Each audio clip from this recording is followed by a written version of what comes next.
demonyo? Mare, di mo naman sinasabi na pupunta ka dito sa bahay. Di ba sinabihan na kita, huwag mo akong matawag-tawag na mare dahil wala akong kumaring hampas lupa.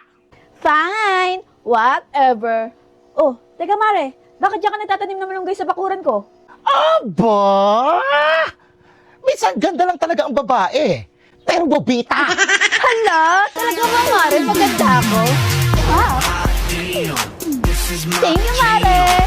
Tanim ko talaga yung malunggay na yan para hindi ka kuha ng kuha sa may bahay na may bahay.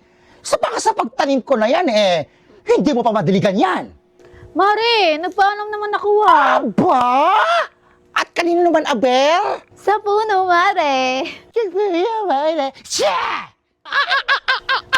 Ako pa ba, Mare? Ay! Confident, ha?